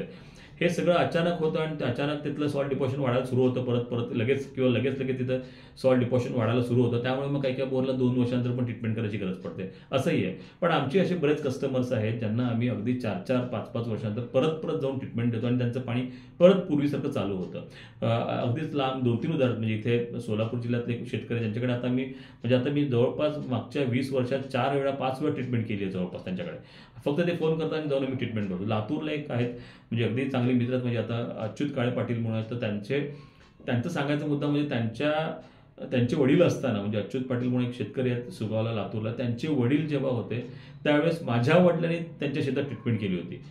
माझ्या वडिलांनी त्यांच्या वडिलांसमोर ट्रीटमेंट केली, त्यांच्याबरोबर रिझल्ट चांगले आलेले. 3 HP चालणार मोटर नंतर 5 HP चालत होता, म्हणजे चांगले रिझल्ट आलेले. त्याच्यानंतर त्याच्या मुलांनी मला काही वर्षांतर फोन केला आणि मग मी ट्रीटमेंट केली त्यांच्या शेतामध्ये. आता मी जवळपास म्हणजे मागच्या 13-14 वर्षामध्ये जवळपास 2 वेळा 3 वेळा ट्रीटमेंट केली आहे. त्यांच्या अगदी काही चुलते जे लोक आहेत त्यांच्यासुद्धा पण सगळ्याकडे मी ट्रीटमेंट केलेलं आहे. म्हणजे सांगायचं मुद्दा की साधारण 4 ते 5 वर्ष पाणी टिकतं, पण याचा अर्थ गॅरंटीने 4 ते 5 वर्ष पाणी टिकतं असं आम्ही सांगत नाही. परत तेच का सर तुम्ही गॅरंटी देत नाही, तर इथे मी मोबाईल किंवा फ्रीज विकत नाहीये, मी कुठलं अशी वस्तू विकत नाही जी मी स्वतः तयार केली आहे. एखादा वस्तू जर मी एखादा मोबाईल किंवा एखादा फ्रीज विकत असेल तर त्याच्यामधला जो काही पार्ट आहे, जे काही मटेरियल, जे काही मेटल असेल, तर त्याची एक लाईफ मला माहिती आहे, तो किती काम करणार मला माहिती आहे. त्याचा एक प्रिंटेड सर्किट बोर्ड असेल तो किती काम करेल ते मला माहिती आहे. त्यामुळे तुम्हाला मी वॉरंटी गॅरंटी देऊ शकतो. बोरच्या बाबतीत सर मला काहीच माहिती नाही आहे. आज खाली गेल्यानंतर खाली जमिनीमध्ये काय होईल हे मलाही माहिती नाही, तुम्हालाही माहिती नाही आहे. त्यामुळे होऊ शकतं ट्रीटमेंट केल्यानंतर एखादा फोन 1 वर्ष चांगला चालेल आणि 1 वर्षानंतर अचानक परत काही पाणी कमी होईल, असंही होऊ शकतं. पण त्याच्यामध्ये मी काहीच करू शकत नाही आहे. त्यामुळे हा एक मर्यादा राहणारच आहे. जेव्हा आपण नैसर्गिक गोष्टीबद्दल बोलतो तिथे थोडी मर्यादा आपल्याला राहणारच आहे. ह्या सगळ्या गोष्टींना सोबत घेऊनच आपल्याला हा ट्रीटमेंट करून घ्यावा लागेल. तर त्याचा तुम्ही सगळ्यांनी विचार करावा. आता त्याच्यानंतर अजून एक महत्त्वाचा प्रश्न असा येतो की बऱ्याच लोक विचारतात की ट्रीटमेंट कधी करावी, म्हणजे ट्रीटमेंट कधी करावी. खरं सांगायचं ट्रीटमेंट वर्षभरात कधीही केलं तरी चालतं. अगदी उन्हाळा, पावसाळा, हिवाळा कुठलाही ऋतू असेल त्यावेळेस तुम्ही ट्रीटमेंट केला तरी चालेल. उन्हाळ्यात तर गरज असते, ज्यांचा बोर अगदी बंद पडला आहे तर त्यांनी करावायलाच पाहिजे, लगेचच ट्रीटमेंट करू शकता. पण मी सांगेल की पाऊस पडल्यानंतर जस्ट किंवा पाऊस पडण्याच्या अगोदर इव्हन ट्रीटमेंट केलं तर अजून उत्तम असतं. त्याचं कारण असं की जून जुलैला किंवा मेला वगैरे तर काय होतं, तर यावेळेस ट्रीटमेंटमुळे ते थर फार चांगला तयार होतो. ते पाणी देण्याचा जो वरचा जो थर आहे तो चांगला तयार होतो आणि त्यामुळे जो पावसाचं पाणी पडणार तो चांगला स्टोअर होणार आणि त्याचा फायदा पुढे तो पूर्ण वर्षभर त्या बोरला मिळत राहतो. किंवा जर तुम्ही जो बोर जो आहे तो जून जुलैला केला असेल, जून जुलै ऑगस्ट सप्टेंबरला, जेव्हा त्या बोरमध्ये नैसर्गिकरित्या पाण्याची लेवल जास्त वर असते, पण तेव्हा जेव्हा तुम्ही ट्रीटमेंट करता त्यावेळेस ते केमिकल त्या पाण्यावाटे सगळ्या झऱ्यापर्यंत पोहोचतं आणि त्याचा फायदा भरपूर चांगला होतो. त्यामुळे पाणी असतानाही ट्रीटमेंट केलेला ह्या बोरला फार चांगला असतो. त्यामुळे मी बऱ्याच लोकांना सल्ला देतो. पण होतं असं की जून जुलैला सगळ्यांच्या बोरला चांगलं पाणी असतं आणि कोण मग ट्रीटमेंट करायला जात नाही. खरं तर तेव्हाही ट्रीटमेंट केली चांगले. मग उन्हाळ्यात ट्रीटमेंट करू नये का, तर असं काही नाही आहे. उन्हाळ्यात सुद्धा ट्रीटमेंट करता येते. तर उन्हाळ्यात आता जे आम्ही सांगतो मागचा मार्च महिन्यात मी बरेच बोर केले ज्यांची ट्रीटमेंटचे रिझल्ट फार चांगले आहेत. मी काही ऑडिओ व्हिडिओ तुम्हाला ह्याच्यानंतर ऐकवणार ज्यांची ट्रीटमेंट आत्ता जस्ट काही 10-15 दिवसापूर्वी झालेले आहेत. तर त्यांचा रिझल्ट एकदम चांगला आहे. म्हणजे अगदी काही बोर तर 15 मिनिटं चालणार बोर 8 तास चालतोय. असेही काही बोर आहेत तर त्यांचे रिझल्ट आता मार्च महिन्यात केल्यानंतर चालले आहेत. त्यामुळे उन्हाळ्याची ट्रीटमेंट केल्यानंतर चालतं. अगदीच बेस्ट पार्ट विचाराल तर मी म्हणेल जून जुलै ऑगस्ट सप्टेंबर ते डिसेंबरपर्यंत. त्यातला थोडा पुढचा पर्याय म्हणजे मग डिसेंबरपासून ते जानेवारी फेब्रुवारी मार्चपर्यंत आणि एप्रिल मे जून तर एकदम उत्तमच. म्हणजे असं म्हणता येईल एप्रिल मे जून जुलै हा उत्तमच असा पर्याय म्हणता येईल. म्हणजे पाणी असताना अजून ट्रीटमेंटचा फायदा अजून चांगला होतो. नाहीतर मग आम्ही शेवटी बोरला ट्रीटमेंट करताना थोडं पाणी भरायला सांगतो तिथे जेव्हा ट्रीटमेंट करायला येतो आणि मग ट्रीटमेंट करतो. पण आम्ही पूर्ण वर्षभरात तुम्ही कधीही ट्रीटमेंट करून घेऊ शकता, त्याला काही मर्यादा नाही आहेत. अगदी इव्हन पावसाळ्यात केलेले ट्रीटमेंट पण फार चांगले असतात, जे पाणी टिकून राहतं उलटं. म्हणजे बऱ्याच असं होतं ना की पाणी कमी होणार असतं, ज्यांना माहिती आहे की आमचं पाणी फेब्रुवारीला कमी होणार आहे तर त्यांनी फेब्रुवारीला पाणी कमी होण्यापूर्वीच म्हणजे डिसेंबर जानेवारीला ट्रीटमेंट करून घ्यावी, जेणेकरून ते पाणी पुढे टिकून राहतं. पण शेवटी परत तिथे काही लिमिटेशन असतातच, पण बऱ्याच अंशी 90% बोरं तरी पाणी टिकून राहतात. एक प्रश्न फार येतो अजून एक म्हणजे सर तुम्ही स्वतः काय येत नाही, आणि तुम्ही फोन का उचलत नाहीत? आता एक गोष्ट समजून घ्या की अख्ख्या महाराष्ट्राला पाण्याची गरज आहे आणि अख्ख्या महाराष्ट्रातनं फोन येतात. हा का व्याप थांबलेला नाहीच आहे. कारण की ठीक आहे, असे बरेच लोक आहेत ज्यांचे रिझल्ट येत नाही. ते काही लोक काही माझ्या काही यूट्यूब चॅनलवर, काही यूट्यूब व्हिडिओजवर काही लोकांनी कमेंट केलेले आहेत की नाही आमचे 7,000 वाया गेले, 8,000 वाया गेले. जसं मी सांगितलंच आहे की जे 30% नाराज होतात ते काही कमेंट करतात किंवा काही लोक मुद्दामी करतात. काही लोकांना शेवटी कसं आहे की तुम्ही किती चांगलं काम करा, त्यात दोन्ही गोष्टी असणार, पॉझिटिव्ह निगेटिव्ह असणारच आहे. पण असं करत असताना सर काय होतं, बऱ्याच शेतकऱ्यांचे रिझल्ट फार चांगले आहेत. मग त्यांचं ऐकून दुसरे शेतकरी करतात, त्यांचं अजून ऐकून त्यांचं बघून दुसरे तिसरे शेतकरी करतात. त्यामुळे अजून आमचा व्याप अजूनही भरपूर आहे. अख्ख्या महाराष्ट्रातनं आम्हाला कॉल्स येतात आणि ते आम्ही ट्रीटमेंट करतो. आणि मी आजकाल आता महाराष्ट्रासोबत इतर राज्यात देखील आम्ही आता आमचं काम सुरू करतोय. तर त्यामुळे एवढे फोन येतात सर, त्या सगळ्या फोनना मला उत्तर देणं शक्य होत नाही. त्यामुळे आम्ही ऑफिसचे जे 4 नंबर दिलेत, म्हणजे ह्या व्हिडिओमध्ये आम्ही आता जो व्हिडिओ प्ले केला त्या व्हिडिओमध्ये सुद्धा आहे त्याच्यात, तर त्या ऑफिसच्या 4 व्हिडिओ जे नंबर दिलेत त्या नंबरला फोन करा, तिथे तुमची माहिती द्या. त्याच्यानंतर तुमच्याकडे येण्यापूर्वी माझ्या ऑफिसमधनं एका मॅनेजरचा तुम्हाला फोन येतो शाची म्हणून, तर तो तुम्हाला फोन करेल. तर त्यांनी फोन केल्यानंतर तो परत तुम्हाला विचारतो की तुम्हाला ट्रीटमेंट करायची आहे का, तेव्हा तुम्ही हो म्हणाल्यानंतरच आम्ही ट्रीटमेंटसाठी पाठवतो. तर अशा वेळेस सर तिथे जेव्हा येण्यापूर्वी तुम्हाला वाटलं की माझ्याशी बोलायचं आहे, ट्रीटमेंट करायचं, तर मी तिथे बोलू शकतो. किंवा ट्रीटमेंट करायला जेव्हा माझी टीम येते तेव्हा जर तुम्ही मला म्हणाल की मला विशाल सरांशी बोलायचं, तर मी 100% बोलतो. मी आता सध्या हे म्हणजे माझं सध्या असं लक्ष ठेवतोय की मी एकतर व्हिडिओमार्फत तुमच्यापर्यंत पोहोचावं, जेणेकरून तुमच्या सगळ्या प्रश्नांची उत्तरे मला देता येतील.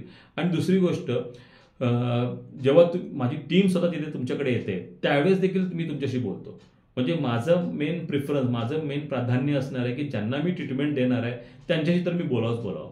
कारण की त्यांचं समाधान तेव्हा होईल की जेव्हा स्वतः मी बोलतो. नक्की मी प्रयत्न करतो. कित्येक जेव्हा शेतकऱ्यांकडे माझी टीम जाते, ते तिथनं मग ते मला व्हिडिओ कॉल करतात किंवा तिथनं मला म्हणतात सर तुम्हाला बघायचं होतं आम्हाला की तुमचीच टीम आहे का नाही, फार चांगलं आहे. पण तसं मग तिथे बोलतात, तिथे परत सांगतात की सर तुम्ही फार चांगलं काम करताय, आम्ही बऱ्याच दिवसापासून तुमची वाट बघत होतो.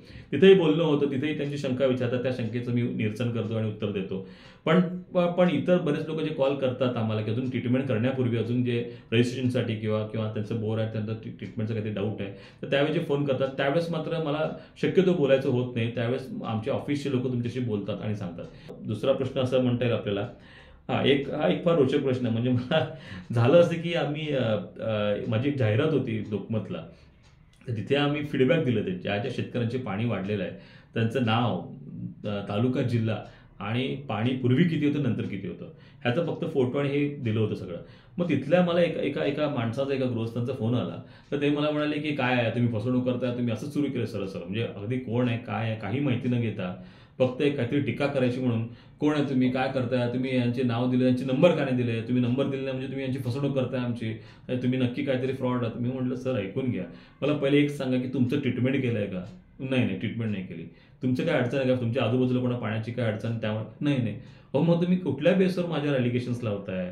तर ठीक आहे, अच्छा मग तुम्हाला अडचण काय नेमकं, आम्ही जाहिरातमध्ये दिलेलं आहे कोणाचं काय वाढलं, मग तुम्ही नंबर का दिले नाही. मी म्हटलं सर आज महाराष्ट्रात लाखो शेतकरी आहेत आणि लाखो शेतकरी असताना मी जर ह्यांचे नंबर तुम्हाला दिले, असं जर महाराष्ट्रभर जाहीर केले सगळ्यांचे नंबर, तर त्यांना किती फोन जातील याचा विचार, याचा अंदाज घ्या. आणि तो शेतकरी मग ज्यांना मी ट्रीटमेंट करणार, तो ट्रीटमेंट करणारा शेतकरी मला फीडबॅक देत नाही किंवा तो म्हणतो सर आमचे नंबर देऊ नका.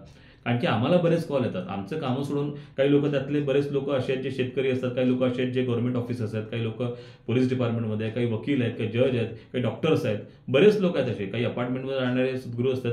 पण त्यांचा स्वतःचा भरपूर व्याप असतो. अशा केसमध्ये त्यांनी एक 4-5 लोकांना दाखवू शकतात, फीडबॅकबद्दल सांगू शकतात की ते म्हणतात की सर आम्ही तुम्हाला ऑलरेडी फीडबॅक दिलाय की सर आमचा व्हिडिओ फीडबॅक आहे, माझं नाव, माझा चेहरा दिसतोय, हा सगळं ओरिजिनलच आहे सगळं, त्याच्यात काही फसवणूक नाहीच आहे. पण आमचा नंबर पण दिला तर मग आम्हाला एवढे फोन येतील की आम्ही कोणाकोणाला उत्तर द्यायचे. आणि साहजिक भाग आहे, असं झालेलं आहे. एबीपी माझाला एक व्हिडिओ, एक न्यूज आहे माझी, त्याच्यामध्ये ही ट्रीटमेंट कशी काम करते याच्यावर एक न्यूज आहे. त्या न्यूजमध्ये लातूरच्या 2 शेतकऱ्यांचं व्हिडिओ नावासकट दाखवलेलं आहे. ते शेतकरी मला फार चांगले ओळखतात, म्हणजे आप्पा येरोळे फार चांगले ओळखतात मला. त्यांच्या शेतासोबत मी त्यांच्या आजूबाजूच्या बऱ्याच शेतात ट्रीटमेंट केलं, त्यांचे फार चांगले रिझल्ट आले. पण ते मला स्वतः बोलले साहेब काय मला एवढे फोन आले विचारू नका. म्हणले येऊन जाऊन एवढे फोन जातात, आता तर मी वैतागून फोन बंद करून ठेवला म्हणून. असं ही रियालिटी आहे. त्यामुळे मग फोन नंबर देणे टाळतो. मग असं झालं तर मग कोणाला अगदीच ज्याला फार तो चौकशी करत असेल तर त्याला आम्ही एखाद्या तिथल्या आजूबाजूच्या शेतकऱ्याचा नंबर देतो. पण तेही मी देण्याचं का टाळतो, कारण की मी परत तेच सांगतोय, प्रत्येक बोरवेलला येणारा निकाल हा वेगळा असतो. म्हणजे आज एखाद्या व्यक्तीचा ह्या व्यक्तीच्या बोरला ट्रीटमेंट केली आणि ह्याच्या बोरला जर 5 तास बोर चालतोय 15 मिनिटाचं, तर तुमच्या बोरला ट्रीटमेंट केल्यानंतर 15 मिनिटाचं 5 तास चालेल का नाही याची काही गॅरंटी नाही आहे. याचा चालला म्हणून तुमचाही चालेल असं सांगता येत नाही, किंवा याचा नाही चालला म्हणून तुमचा चालणार नाही असं नाही आहे. मी तुमच्यासमोर सगळे विज्ञानावर आधारित सगळे उत्तर दिलेले आहेत. हे सगळे उत्तर तुम्ही बघा. पाणी कसं वाढतं, केमिकल काय काम करतात, सगळं तुम्हाला माहिती झालेलं आहे. याच्या आधारावर तुमची जी बुद्धिमत्ता आहे त्याच्या आधारावर तुम्ही निर्णय घ्या की ट्रीटमेंट करायचं का नाही. आणि फीडबॅकसाठी तरी व्हिडिओ आहेतच आहे. तुम्ही स्वतः तुम्हाला त्या गावात तुम्ही व्यक्ती तुम्ही त्यांना भेटू शकता शेवटी. पण असं नंबर देणं थोडं अवघड जातं. त्यामुळे त्याच्या मागचं मुळात कारण हे आहे.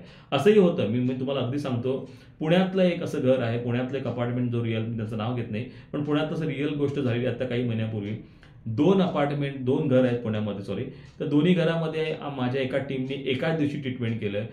दोन्ही बोर बंद होते. एकाचं बोर तो बंदच राहिला, दुसऱ्याचं बोर बंद झालेला 4-4 तास चालतोय. आता ज्यांचं बोर बंदच आहेत त्यांचे मला दररोज फोन आले, नाही काय तर ट्रीटमेंट आमची चुकलीच आहे, ट्रीटमेंट चुकीची केली. माझ्या बाजूच्या घरी त्याच दिवशी ट्रीटमेंट केलं, त्यांचं बंद असलेलं बोर चालू झालं, आमचा काय नाही झाला. मी त्यांना सांगून थकलो. सर ठीक आहे सर, त्यांचं झालं असेल, ती रचना तशी होती. शेवटी ट्रीटमेंट करणारा माणूस तोच होता, दिलेलं केमिकल तेच होतं, आणि काय केमिकल टाकायचं हे सुद्धा मीच सांगितलंय. मग त्यांना रिझल्ट आला, कारण की तिथली रचना तशी होती पूरक, आणि तुमच्या बोरची रचना थोडी वेगळी होती. नाही झालं. असं होऊ शकतं. त्यामुळे असं एकाचं फीडबॅक येत आहे म्हणून असं नाही आहे, तर दुसऱ्याचं येत नाही म्हणून तुमचं येईल असंही सांगता येत नाही. मग त्यामुळे तुमच्या वैचारिक बुद्धिमत्तेवर आता या सगळ्या गोष्टी तुम्हाला माहिती झाल्यात, तर त्याच्या आधारे सर तुम्ही निर्णय घ्यावा सगळ्या शेतकरी मित्रांना, ही माझी विनंती आहे. आणि याचा फायदा सगळ्यांना होतो. अगदी इंडस्ट्रीमधल्या बोरवेलला होतो, अपार्टमेंट्समधल्या बोरवेलला होतो. पुण्यासारख्या एरियामध्ये तर एवढी भयानक परिस्थिती आहे. तिथे तर आम्ही नेहमी दररोज एक प्रत्येक आठवड्याला 20-20 बोर आम्ही ते ट्रीटमेंट करतोय सध्या आता, कारण की पुण्यात भीषण परिस्थिती आहे. तर इथे सगळ्या बोरवेलला असा ट्रीटमेंटचा फायदा होतो. पुण्यात तर एका बोरवेलला असा निकाल आला की जिथे त्यांनी रेकॉर्डिंगच ठेवलं होतं. तिथे फार चांगलं झालं की तिथे त्यांनी सेन्सस लावले की पहिले डिस्चार्ज किती मिळायचं ट्रीटमेंटपूर्वी आणि डिस्चार्ज नंतर किती वाढ झाली. सेन्सर असल्यामुळे आम्हाला डायरेक्ट रिडिंग्स मिळाले की सर आमच्या पाण्यामध्ये एवढी पट वाढ झालेली आहे. दुसरा तिथे अजून एक मुद्दा चांगला की त्यांनी पाणी टेस्ट सुद्धा केलं. म्हणजे पाणी ट्रीटमेंट झाला, त्यांनी आम्हाला विचारलं की सर आमचे एवढे अपार्टमेंटचे एवढी मुलं असतात, तर पाण्यामध्ये तुम्ही ट्रीटमेंट केल्यानंतर पाण्याला काही झालं म्हणजे, पाण्यात विषारी का घटक आले म्हणजे. मी म्हटलं सर एक काम करा, तुम्ही तुमच्याकडे पाणी ट्रीटमेंट करण्यापूर्वी तुमच्याकडे काही निकाल आहे का, त्याचा रिपोर्ट आहे का. ते म्हणाले हा सर, आम्ही बोर मारल्यानंतर बोरच्या पाण्याचा रिपोर्ट काढलेला आहे. मग मी म्हणलं ठीक आहे, तुम्ही आता ट्रीटमेंट केल्यानंतर 4 दिवसांनी ह्या पाण्याचं परत टेस्ट घ्या आणि त्याचं रिपोर्ट मला पाठवा आणि बघा काय आहे. तर त्या रिपोर्टमध्ये बघितल्यानंतर ते पाणी अगदी क्लिअर आलं. त्या पाण्यामध्ये कसलाही केमिकलचा अंश आले नाही. तो पाणी एकदम छान होतं आणि उलटा त्याचं हार्डनेस आणि टीडीएस कमी झालेलं होतं. तर मला वाटतं मी ऑलमोस्ट सगळ्या प्रश्नाची उत्तरं तुम्हाला दिलेली आहेत. तुमच्याकडे मी प्रत्येकदा एकच सांगत असतो की नवीन कोरडे बोरवेल घेऊन आर्थिक संकटात सापडण्यापेक्षा आणि असे कोरडे बोरवेल घेऊन जमिनीचा ऱ्हास करण्यापेक्षा हा एक फार उत्तम, फार कमी खर्चिक आणि चांगला निकाल देणारा पर्याय आणि सोयीस्कर. म्हणजे तुम्हाला कुठलं काही भानगडी, कुठलं काही ॲडजस्टमेंट, कुठलं मोटर काढा आणि हे काढा असं काही करायची गरज नाही. असं एकदम सोयीस्कर पर्याय आम्ही तुम्हाला देतोय. हा घ्यायचा का नाही घ्यायचा हा सर्वस्वी निर्णय तुमचा आहे. आणि निर्णय घेतल्यानंतर मात्र त्याला ठाम राहा, विश्वास ठेवा. नक्कीच साथ आपल्याला विज्ञानाचीही असेल आणि देवाची कृपाही असेल तर डेफिनेटली पाणी मिळणार आहे. शेवटी पाणी देणारा देव आहे. डेफिनेटली त्याच्या हातात सगळं आहे. मी फक्त करता आहे, मी फक्त एक काम करतोय. माझ्या देवाने काय सांगितलं की देव म्हणतोय की मी सगळं, म्हणजे देव काय करतोय की बाबा मी पाणी देतो मान्य आहे, पण मी तुला विज्ञान दिलंय, मी तुला अभियांत्रिकेचं ज्ञान दिलंय, तू त्याचा वापर करून पाणी देण्याचा प्रयत्न कर, हे सांगतं. मी ते करतोय. तर त्याच्या आधारे मी ट्रीटमेंट करतोय. त्यामुळे याच्यात मला तुमची साथ हवी आहे, तुमचं आशीर्वाद आणि प्रेम असंच हवं आहे. काही चांगले अनुभव येतात, काही मुश्किल वाईट अनुभव नसतात, पण ठीक आहे, हे सगळं कामाचा भागच आहे. हे सगळं करून मी करतोय. तर त्यात तुमचं तुमचं साथ आणि आशीर्वाद असंच राहू द्या. आणि ईश्वरचरणी, सिद्धरामेश्वरचरणी माझी हीच इच्छा आहे की जेवढंही मी काम करेल तर त्यातनं पाणी मिळतच राहावं. ह्याच्या व्यतिरिक्त पण चांगलं पाऊस पडावा, जमिनीत पाणी चांगलं मुरावं आणि शेतकऱ्यांना पाणी चांगलं मिळावं, हे फार नक्कीच गरजेचं आहे. शेतकरी आहे तर आपण सगळे आहोत.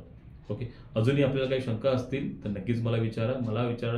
माझ्या यूट्यूब चॅनलवर कमेंट करू शकता किंवा मग सरळ माझ्या ऑफिसला फोन करा. बुधवारी मी परस्पर वेळ देण्याचा प्रयत्न करतो सगळ्यांसाठी. जेवढं शक्य तेवढं करू. बाकी प्रत्येक दिवशी तर जेव्हा माझी टीम तुमच्या शेतात येईल ट्रीटमेंट करण्यासाठी, त्यावेळेस तर मी तुमच्याशी बोलणारच आहे. धन्यवाद. अजून काहीतरी तुमचे काही शंका असतील तर नक्कीच विचारा. धन्यवाद.